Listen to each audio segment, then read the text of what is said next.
सतगुरुवर मुझे मार्ग सुझा दे, अपने जैसा गुणी बना दे। बोधि प्रदाता अनंत उपकारी पूज्य विराट गुरुदेव को भाववंदन। जय हो। प्रतिपल एक साधक की यही मनोभावना रहती है, यही भीतर एक उत्कंठा रहती है कि वो अपने लक्ष्य को प्राप्त करे, वो इस जीवन में सिद्ध पद को प्राप्त करे, सिद्धि को प्राप्त करे। और प्रतिपल इसी दिशा में कदम बढ़ाते हुए वो योग्य गुरु की खोज भी करता है, लेकिन ये खोज ही कहीं न कहीं उसे दिग्भ्रमित करती है, क्योंकि कभी भी एक शिष्य गुरु को खोज नहीं सकता। वो अपने भीतर मात्र जागृति ला सकता है, वो अपने भीतर वो पात्रता विकसित कर सकता है जिससे गुरु स्वयं उसके जीवन में प्रवेश कर जाए। परंतु अक्सर हम सब एक जुमला लेकर जीवन में आगे बढ़ते हैं, मुझे गुरु को खोजना है, आजकल सद्गुरु मिलना कितना कठिन है। और यही कारण है कि जब हमारे सामने सद्गुरु स्वयं विराजमान हो तब भी हम उसे पहचान नहीं पाते। जीव मात्र का स्वभाव है कि वह जनता है, जानता है और जागता है। यानी जीव के जो स्वाभाविक नैसर्गिक गुण हैं वो 3 हैं: जानना, जनना और जागना। प्रतिपल व्यक्ति जानने के प्रयास में रहता है, हर क्षण उसके समक्ष ऐसे निमित्त उपस्थित होते हैं कि वह जान पाए यानी ज्ञान प्राप्त कर पाए। To know is the basic nature of a soul. फ़कीर जुनैद के जीवन की ये घटना है। जब तक वो स्वयं को जान नहीं पाए थे, उनके जवानी के दिनों की यानी उनके युवावस्था के दिनों की घटना है। वो भी योग्य गुरु की तलाश में फिर रहे थे। किसी ने उन्हें एक बूढ़े फ़कीर के बारे में बताया। वो पहुँचे उस फ़कीर के पास और बोले कि मुझे बताया गया है, मुझे किसी ने कहा है कि आप बहुत कुछ जानते हैं, आप सत्य को जानते हैं, कृपा कर मुझे वो मार्ग बताएं जिससे मैं सत्य को जान सकूं, या मुझे ऐसी कोई जानकारी दें जिससे मैं योग्य गुरु खोज सकूं और मुझे सत्य उपलब्ध हो जाए। उस बूढ़े फ़कीर ने पल भर को जुनैद को देखा और बोला कि तुम स्वयं नहीं जानते हो कि मैं जानता हूँ। तुम्हें किसी ने कहा है कि मैं जानता हूँ, तुम ये मानते हो कि मैं जानता हूँ। ठीक है, क्या तुम्हारे भीतर वो धैर्य है? क्या तुम वो आँखें, वो दृष्टि अपने भीतर विकसित कर पाओगे? क्या तुम उतना परिश्रम कर पाओगे, उतना पुरुषार्थ कर पाओगे कि गुरु को खोज पाओ? तो उन्होंने बोला, नहीं, आप उसकी चिंता ना करो, मैं स्वयं गुरु को खोज लूँगा। आप तो बस मुझे कुछ ऐसा बता दें, कुछ ऐसी जानकारी दे दें जिससे मुझे पता चले कि फलां व्यक्ति या मैं जिसकी खोज में पहुँचा हूँ वो मेरा गुरु है, मुझे बस सत्य जानना है। बूढ़ा फ़कीर बोला, ठीक है, अगर तुम भटकना ही चाहते हो, अगर तुम ये मान ही चुके हो कि मैं तुम्हें बता सकता हूँ, तो ठीक है, मैं बता देता हूँ। तो सुनो, जब तुम उस व्यक्ति के पास पहुँचोगे जिसमें तुम अपना गुरु खोज पाओगे, तो तुम पाओगे कि उसकी आँखों में एक अद्भुत सा प्रकाश है, उसके चारों तरफ एक अलग ही प्रकार की शांति है और आसपास की आबो हवा में तुम्हें वो एक अलग ही प्रकार की, कह लो, कस्तूरी की गंध तुम्हें सूंघने में आएगी, तुम उसकी महक प्राप्त कर सकोगे। जुनैद बड़ी जल्दी में था। हम सब भी होते हैं, हम सब भी ये चाहते हैं कि किसी तरह कोई हमें बता दे कि हमारे इस जीवन का लक्ष्य क्या है, हमें कहाँ पहुँचना है। हम सब मान लेते हैं। जैसे हम मान ही लेते हैं कि आत्मा होती है और वो इस शरीर से अलग है। हम जैसे मान ही लेते हैं कि ये जो जीवन है वो बहुत ज़्यादा कर्मों के अधीन है और हमें अपने कर्मों के फल भोगने हैं। इन कर्मों को बदला नहीं जा सकता, हमें अपने कर्म भोगने पड़ेंगे। ये सब चीज़ें हम मान लेते हैं और इस मानने की यात्रा में क्या होता है, जानना पीछे हो जाता है। और यही हुआ जुनैद के साथ। वो भटकता रहा चारों तरफ, पूरी दुनिया में वो भटकता रहा, भटकता रहा, भटकता रहा और भटकते भटकते आखिर वो एक जगह पहुंचा जहां उसे बहुत दूर से ही एक अजीब प्रकार की शांति का अनुभव होने लगा। जैसे जैसे वो करीब पहुंचा तो उसने देखा कि एक पेड़ के नीचे एक फकीर बैठा है और उसके चारों तरफ जो शांति है, उसकी जो चेहरा है, वहाँ एक अलग ही तरह का प्रकाश फूट रहा है। वो जैसे जैसे करीब गया, मानो वो उन आँखों की तरफ खिंचा चला जा रहा था जिन आँखों में एक अलग ही प्रकार की रोशनी थी। पूरा जो ऑरा था उस फकीर का, उसमें एक अलग ही प्रकार की शांति थी। ऐसा प्रकाश था जिसका अनुभव जुनैद ने पहले कभी नहीं किया। और एक अलग ही प्रकार की महक।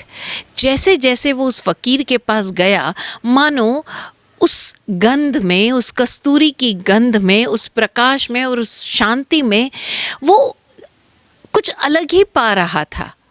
और जो कुछ पा रहा था उसे शब्दों में बयां करना, उसे लफ्ज़ों में बयां करना नामुमकिन ही था।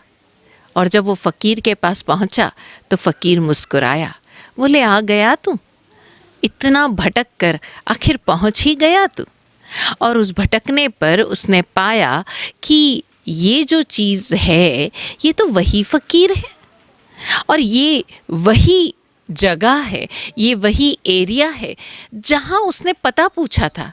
तब उसने फ़कीर से पूछा भी कि अरे, आपने मुझे तभी क्यों नहीं बता दिया कि आप ही मेरे गुरु हो।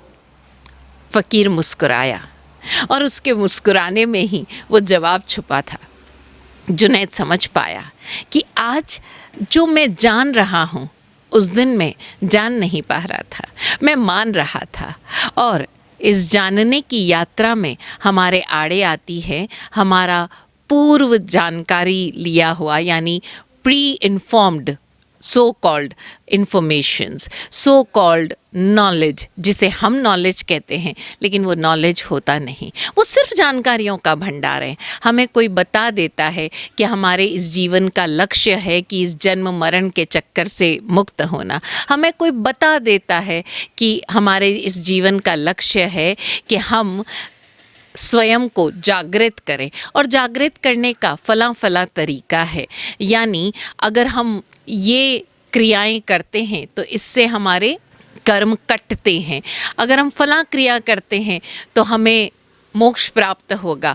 अगर हम इन दिनों में फला साधना कर लेते हैं, फला मेडिटेशन कर लेते हैं, तो इससे हम खुद को उपलब्ध हो पाएंगे। और यही कारण है कि व्यक्ति महीनों तक कभी कोई ध्यान पद्धति में जाता है, कभी कोई किसी गुरु के पास जाता है, कभी फला तीर्थ की यात्रा करता है, कभी इतने उपवास करता है, इतनी मंत्र जाप करता है, और ये एक सिरा चालू रहता है। क्यों? क्योंकि जीव जानने की बजाय उस जानने के साथ साथ जो आसपास से परिस्थितियों से, हमारे संस्कारित बुद्धि से जो हमें जानकारियाँ मिल रही है, उससे हम मान लेते हैं कि यही रास्ता हमारी मुक्ति का रास्ता है। जानने का प्रयास हम नहीं करते। जैसे एक व्यक्ति अच्छा भला भक्ति कर रहा है, अपने गुरु की सेवा में मस्त है, ना कोई मंत्र जाप करता है, ना कोई ध्यान करता है, ना कोई शास्त्र पढ़ता है, मस्त है और अद्भुत रूप से उसका जो ऑरा है वो खिलता जा रहा है, उसके आत्मगुण विकसित हो रहे हैं।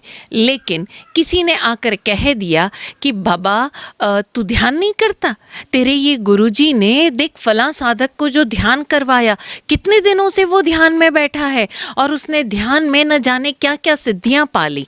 अब वो साधक, वो भक्त जो इतने दिनों से मस्त होकर गुरु की भक्ति कर रहा था, उसके भीतर कोई द्वंद्व नहीं था, अब उसके भीतर द्वंद्व हो जाता है, द्वंद्व हो जाता है और वो स्वयं ही अपने भीतर जूझने लगता है, लड़ने लगता है। अरे मैं शायद गुरु का फेवरेट शिष्य नहीं हूँ, गुरुजी ने उसे तो ध्यान साधना के बारे में बताया, उसे तो इतने दिनों तक साधना की पद्धति सिखाई, इतने दिनों से वो जो साधक है वो ध्यान कर रहा है, उपवास कर रहा है, मात्र एक फल खाकर जिंदा रह रहा है, और मैं देखो तीनों टाइम भोजन कर रहा हूँ, ना कोई ध्यान करता हूँ, ना कोई साधना करता हूँ, मात्र इधर उधर ये सारे कार्य करता रहता हूँ, भजन गाता हूँ, ये भी कोई साधना है? गुरुजी ने ज़रूर मेरे साथ भेदभाव किया है। अभी क्या हुआ, जैसे ही भीतर ये द्वंद्व जागा, अब वो व्यक्ति अपने रास्ते से भटक गया। जीव का जो स्वभाव है जनना, जनना मात्र संतति का जन्म नहीं, जनना यानी विस्तृत होना, विस्तृत होना मात्र अपनी अगली पीढ़ी से नहीं, अपने भीतर के आत्मगुणों का विस्तार करना। और ये आत्मगुणों का विस्तार तब होता है जब व्यक्ति जानने के प्रयास में जागृत होता है, अपने जानने की यात्रा में जागृत होता है। बेहोश होकर मान लेने मात्र से आत्मगुण आवृत हो जाते हैं, और जब व्यक्ति इस द्वंद्व में आता है, अपने ही भीतर जूझता है, तो कहीं न कहीं उसके आत्मगुणों का विस्तार रुक जाता है। अब वो क्या करता है, जो दूसरों के गुण हैं, जो दूसरों का रास्ता है, उन गुणों को स्वयं पर आरोपित करने का प्रयास करता है। जब वो स्वयं भीतर से विस्तारित नहीं हो पाता, स्वयं अपने आत्मगुणों को उजागर नहीं कर पाता, तब वो दूसरे गुणों को, दूसरी क्वालिटीज़ को, दूसरे टैलेंट्स को, दूसरे रास्तों को स्वयं पर आरोपित करता है। और मात्र आरोपित ही नहीं करता, वो ये प्रयास करता है उन सारी कमियों को जो उसके भीतर शायद थी ही नहीं, उन कमियों को जीतने का प्रयास करता है। और वो हर जगह पर ये प्रमाणित करने का प्रयास करता है, देखो मैंने ये कर लिया। अब वो हर व्यक्ति को जीतने का प्रयास कर रहा है, हर व्यक्ति के हर दूसरे किसी सो कॉल्ड क्वालिटीज़ को जीतने का प्रयास कर रहा है, खिलाने का प्रयास नहीं कर रहा है, भीतर से उजागर करने का प्रयास नहीं कर रहा है। और ये आरोपण उसके भीतर इस द्वंद्व को बढ़ाता जाता है और उसके जागृत होने के रास्तों को रोक देता है।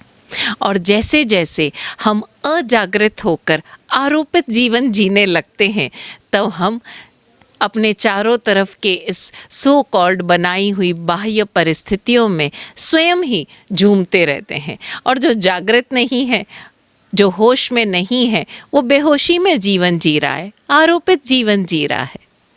पूज्य विराट गुरुदेव कहते हैं कि जब जब एक जीव अपने स्वाभाविक नैसर्गिक गुणों को छोड़कर, यानी जानने, जनने, आत्मगुणों को विस्तारित करने और जागने की, इन तीन गुणों को छोड़कर जूझने, जीतने और झूमने, बेहोशी में झूमने, इन तीन विभावग्रस्त गुणों को अपना लेता है, तो कहीं न कहीं उसकी स्वाभाविक नैसर्गिक जीवन यात्रा बाधित हो जाती है। तो ज़रा हम प्रतिपल अपने आप को देखने का प्रयास करें, और ये देखने का प्रयास करना ही जागृत होने का प्रयास है।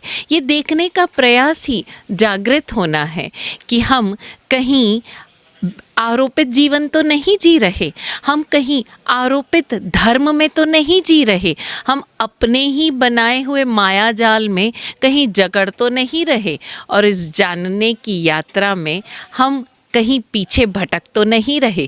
क्योंकि जब जब हम मान्यताओं को जिएंगे, धारणाओं को जिएंगे, तब तब हम अपनी जीवन यात्रा के लक्ष्य से दूर होते चले जाएंगे। हो सकता है किसी साधक का मार्ग ध्यान का मार्ग है, वो एक विशेष प्रकार की ध्यान साधना पद्धति में आगे बढ़ रहा है, लेकिन अगर हम उस पद्धति को मात्र इसलिए फॉलो कर रहे हैं, मात्र इसलिए अपने स्वाभाविक जानने के गुण को छोड़कर उस ध्यान पद्धति में मात्र इसलिए आगे बढ़ रहे हैं क्योंकि वो साधक भी इस रास्ते पर चलकर कहीं पहुंचा है, वो साधक भी इस रास्ते पर चलकर उसने कुछ पा लिया है, तो हम अपने स्वाभाविक होनेपन से भटक जाएंगे। एक प्रसंग आता है, कथा आती है, हो सकता है प्रतीकात्मक कथा हो, लेकिन ये प्रतीकात्मक कथा हमें बहुत कुछ सिखा जाती है। एक बौद्ध भिक्षुणी थी। वो बौद्ध भिक्षुणी काफ़ी संपन्न परिवार से थी और उसे लगता था कि उसे बुद्ध से प्रेम हो गया है। अब प्रेम तो प्रेम है, हर व्यक्ति अपने प्रेम का प्रदर्शन का तरीका अलग अलग तरीके से प्रदर्शित करता है। कोई अपने प्रेम को इस भांति प्रदर्शित करता है कि उसके पीछे स्वयं अपने आप को भूल जाता है, अपने रास्ते को भूल जाता है, अपना सब कुछ मात्र उस प्रेम के लिए समर्पित कर देता है। लेकिन ये मात्र प्रेम प्रदर्शन का तरीका है, प्रेम नहीं है, क्योंकि जो अपने होनेपन को भूल जाता है वो प्रेम कैसा, वो सिर्फ और सिर्फ प्रेम प्रदर्शन है। एक मोह है उस व्यक्ति के प्रति जो उसे ये एहसास दिलाता है कि मैं तुम्हारे प्रेम में हूँ। तो वो बौद्ध भिक्षुणी उसे भी एक ऐसा वो कहती है कि मुझे बुद्ध से प्रेम है। तो उसने अपनी सारी संपत्ति बेच बाच कर उससे बुद्ध की एक बड़ी प्यारी सी, बड़ी मनोहारी स्वर्ण प्रतिमा बना ली और उसी के साथ विचरण करती। वो जहाँ भी बैठती, पूजा करती, तो अपने बुद्ध की मूर्ति को सामने रख कर पूजा करती। अब स्वयं की बनाई हुई स्वर्ण प्रतिमा थी, तो जाहिर सी बात है कि उसे अपने बुद्ध से प्रेम था। तो एक बार वो एक ऐसे मंदिर में जा पहुंची जहाँ पर बहुत सारे बुद्ध की प्रतिमाएं थीं, लगभग 1000 बुद्ध की प्रतिमाएं रही होंगी। तो वो उस मंदिर में जाके ठहरी। अब उसे तो बुद्ध से तो लेना देना नहीं था, उसे तो प्रेम था बुद्ध से। और कौन से बुद्ध से? जैसा वो कहती है, अपने बुद्ध से। और अपना बुद्ध कौन सा? वो बनाई हुई स्वर्ण प्रतिमा। तो वो जब उस मंदिर में बैठकर पूजा करती, आराधना करती, उसके सामने बड़ी महंगी महंगी, बड़ी सुगंधित धूप बत्ती जलाती, तो उस धूप बत्ती से क्या होता? अब धूप बत्ती तो धूप बत्ती है, धुआं तो धुआं है। हवा के प्रवाह जिस तरफ, उस धूप बत्ती का जो धुआं है वो भी उस तरफ चला जाता। वो बड़ा प्रयास करती कि जो मूर्ति है बुद्ध की, स्वर्ण मूर्ति, बड़ी प्रिय मनोहर मूर्ति है, उसके सामने वो धूप बत्ती जलाए और उस धूप बत्ती का जो धुआं है, वो जो सुगंधित धुआं है, वो मात्र और मात्र उसके अपने बुद्ध के नासापुटों तक पहुँचे। यानी मात्र और मात्र वो जो उसकी पूजा आराधना है, जिसे वो धूप बत्ती के माध्यम से प्रदर्शित कर रही है, वो केवल और केवल उसके अपने बुद्ध तक पहुँचे, बाकी सारे बुद्धों तक नहीं। चूंकि बुद्ध मेरा है, तो ये मेरा पने का जो भाव है वो उसे बड़ा विचलित कर रहा था कि भाई मैं तो अपने बुद्ध के सामने धूप बत्ती जलाती हूँ और उसका धुआं चला जाता है चारों तरफ, दूसरे बुद्धों तक पहुँच जाता है। पता नहीं कौन से वाले बुद्ध की प्रतिमाएं जो मेरे जलाई हुई धूप बत्ती के धुएं को खींच लेती है। और ये द्वंद्व प्राय हर व्यक्ति के भीतर रहता है कि मैं जिस तरह से साधना कर रहा हूँ वो सर्वश्रेष्ठ है, मैं जिस प्रकार से उपवास के बाद अपने गुरु के समक्ष जाकर अपना वंदन नमन कर रहा हूँ वो सर्वश्रेष्ठ है, उसे में कोई भूल नहीं होनी चाहिए। तो उस भिक्षुणी को भी ये बड़ी टेंशन होने लगी। तो उसे किसी ने सलाह दी कि तू ऐसा कर कि इस सारे धुएं को एक ऐसे बांस की पोंगरी में इकट्ठा करके और फिर वो धुआं अपने बुद्ध के नासापुटों तक ले जा। बिल्कुल ऐसा ही किया। ये आइडिया अच्छा था कि अब केवल मेरा बुद्ध ही सूंघेगा। तो उसने क्या किया कि एक पोंगरी ली, मतलब एक ऐसा पाइप नुमा बांस का वो लिया, उसके एक हिस्से पर वो धूप बत्ती जलाती और उसको इस तरह से किया कि उस पोंगरी का जो दूसरा सिरा था वो बिल्कुल उसके बुद्ध के चेहरे के सामने। अब कोई और बुद्ध उसकी धूप बत्ती का धुआं, वो सुगंधित धुआं, महक चुरा नहीं पाएगा और उसकी पूजा केवल और केवल उसके अपने बुद्ध तक पहुंचेगी। लेकिन इससे हुआ क्या, आप समझ सकते हो? बिल्कुल उसके बुद्ध का वो स्वर्ण प्रतिमा, मनोहारी प्रतिमा का चेहरा काला हो गया और ऐसा ही होता है हम सबके साथ कि हम इस द्वंद्व में उलझ जाते हैं कि बस मेरा जो धर्म है, मेरी जो क्रिया है वो सर्वश्रेष्ठ है, और ये हम प्रमाणित करने का प्रयास करते हैं। आप देखिए ना, व्यक्ति जब उपवास करता है तो मात्र अपने घर में बैठकर साधना नहीं करता, वो सबके समक्ष जाएगा, उसके लिए भोज का आयोजन करेगा, गीत का आयोजन करेगा, बड़ी बड़ी भक्ति संध्या का आयोजन करेगा, ताकि सबको पता चले कि बाबा मैंने उपवास किया है। वो सबको ये जताकर जीतना चाहता है, और ये जीतना ही उसकी उस बेहोशी का कारण बन जाता है, उसके प्रमाद का कारण बन जाता है, उसकी मिथ्या समझ का परिणाम हो जाता है, जहाँ वो अपने जागृत जीवन से दूर और दूर होता जाता है। तो हम ज़रा समझें कि हम इन दिनों में जो साधना कर रहे हैं, दीपावली नज़दीक है, हम सभी प्रभु महावीर का निर्वाणोत्सव मनाने वाले हैं। तो ज़रा हम जानें कि जिस तरह उन्होंने अपने भीतर के प्रकाश को जागृत किया, इस लोक को उद्योदित करने वाले बने, उसी प्रकार हम भी अपने द्वंद्वों को जीत कर अपनी बेहोशी में झूमने की बजाय जागृत जीवन जीते हुए इस जीवन के सिद्धि को हम देख पाएँ। सिद्धा सिद्धि मम दिसंतु, ऐसी प्रार्थना करते हुए हम प्रभु वीर को नमन कर पाएँ। ओम शांति।